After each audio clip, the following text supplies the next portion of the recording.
कैसे हैं आप सभी लोग। आई होप आप लोग अच्छे होंगे, स्वस्थ होंगे, मस्त होंगे। मैं भी ठीक हूँ। और आप सभी लोगों को जय माता दी एंड राधे राधे। तो आज बहुत ही इंपॉर्टेंट बात मुझे आप लोगों के साथ शेयर करनी थी। तो क्योंकि ये वीडियो ना मेरा सब लोग देख रहे होंगे, तो इसलिए मैं ये शेयर कर रही हूँ ना, ताकि सब लोग इस वीडियो को देख के कुछ तो ऑब्जर्वेशन देंगे कि क्या सही है और क्या गलत है और मैं किस जगह पे गलत हूँ। तो आज मैं ये बताने वाली थी ना कि मेरी तो ऑलरेडी आप लोग पता है, जब मेरी तबीयत ख़राब हुई थी मैं कितनी ख़राब सिचुएशन से गुजरी, इतनी ख़राब सिचुएशन से कि मैं बता नहीं सकती हूँ आप लोगों को। पहले तो मैं पैसा बचाने के लिए ना छोटे छोटे डॉक्टरों से दिखाई, बट वहाँ पे नहीं मेरे को फ़ायदा हुआ और मेरी तबीयत इतनी ज़्यादा बढ़ गई कि उसके बाद मुझे गोरखपुर जाना पड़ा।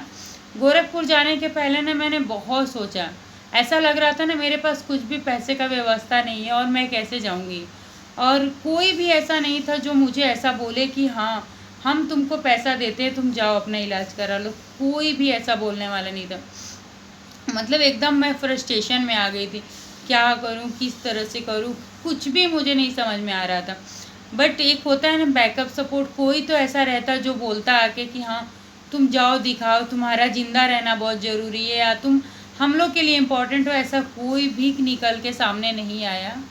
फिर बहुत ज़्यादा परेशानी के बाद में एट लास्ट मुझे ऐसा लगा ना कि बहुत हिम्मत हार गई हूँ मैं, मेरे से कुछ नहीं होगा। तो फिर मैं बोली कि ठीक है मैं जाती हूँ दिखाने के लिए। तो मैं वहाँ पे गोरखपुर गई दिखाने के लिए। वहाँ मेरा काफ़ी सारा पैसा लगा और जब उस इतनी मेरी हालत ख़राब थी कि मैं ट्रेन से ट्रैवलिंग भी नहीं कर सकती थी। मैं 4 व्हीलर से जाने के लिए गई थी यहाँ से। मैं नहीं चाहती थी कि मैं 4 व्हीलर से भी जाऊँ, क्योंकि उसका भी पैसा मैं नहीं दे पाती वो टाइम जो मेरा सिचुएशन था उस टाइम। क्योंकि मम्मी का इतने दिन से दवाई वगैरह सब कुछ कराई थी, मेरे मतलब एकदम भी पैसा का हालत ख़राब था। और सभी लोग को पता थी, लगभग काफ़ी लोग को पता थी कि मेरी तबीयत बहुत ज़्यादा ख़राब है, बट कोई भी सामने से मेरी हेल्प करने के लिए नहीं आया। फिर मैं गोरखपुर से आई दिखा के। फिर मैं बहुत अपने आप को संभालती थी कि मुझे किसी की ज़रूरत नहीं पड़े और कोई खड़ा, उस समय तक मुझे ये एहसास हो गया था कि मेरे लिए कोई खड़ा नहीं हुआ है देने के लिए या करने के लिए।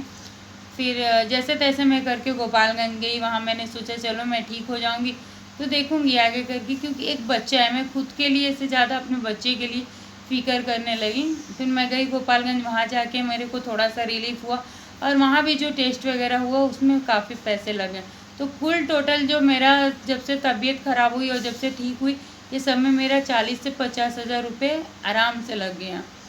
तो वो टाइम पे मेरा पैसा लगा, और पैसा कहाँ से है मैं आप लोग को बता देती हूँ।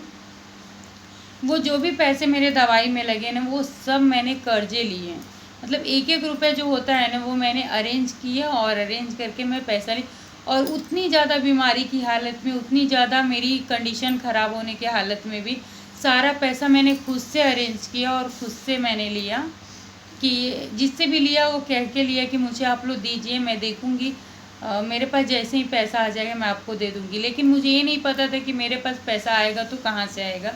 यूट्यूब का ऐसा लग रहा था कि यूट्यूब से ही जो अच्छा होने वाला होगा उससे ही पैसा आएगा तो मैं किसी को दे पाऊँगी, अदरवाइज और कोई भी सोर्सेस नहीं है देने के लिए। तो इस तरीके से करके मेरा इलाज हुआ। ये बात मैं इसके लिए बता रही हूँ ना, क्योंकि कुछ लोग ऐसे हैं ना जिसको ऐसा लगता है ना कि मैं क्यों पैसे मांगती हूँ, किसी से भी क्यों मांगती हूँ। मतलब अगर सपोर्टेड मैं माँ और पापा से पैसे मांगूँ, और या मुझे बीमारी हुआ मैं ये उम्मीद करूँ कि ये लोग मेरी मदद करें, तो भी बुरा लगता है कि मैं क्यों इन लोगों से उम्मीद रखूँ।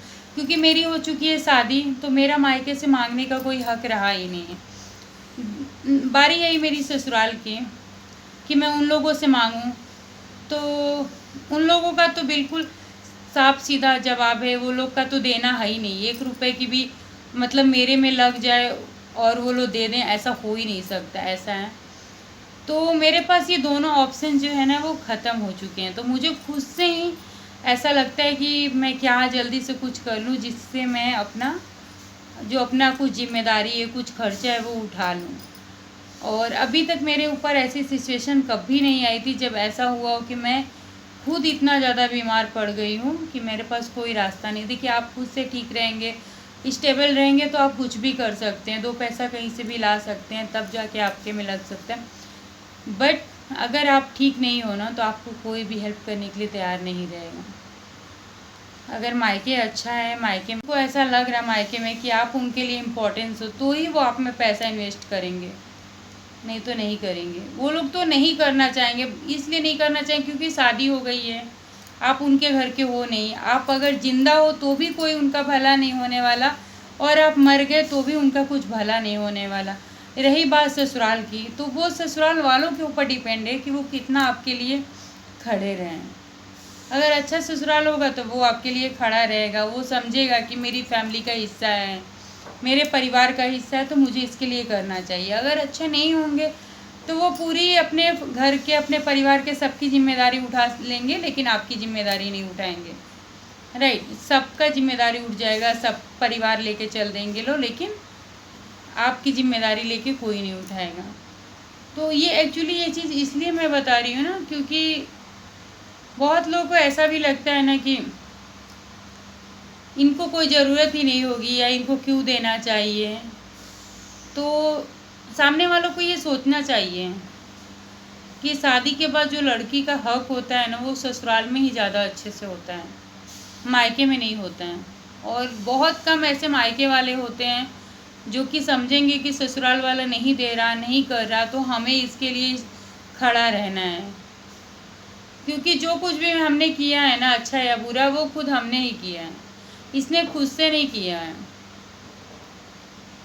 और लड़की तो कहने नहीं जाएगी कि आप मुझे कीजिए या मत कीजिए, क्योंकि उसे खुद से ऐसा लगेगा कि नहीं यार, ये अब मेरे लिए ये लोग पराये हो चुके हैं, इन लोगों के ऊपर मैं बोझ ना बनूं। क्योंकि बोझ नहीं बनने के वजह से ही माँ बाप आपकी शादी कहीं और पे करते हैं।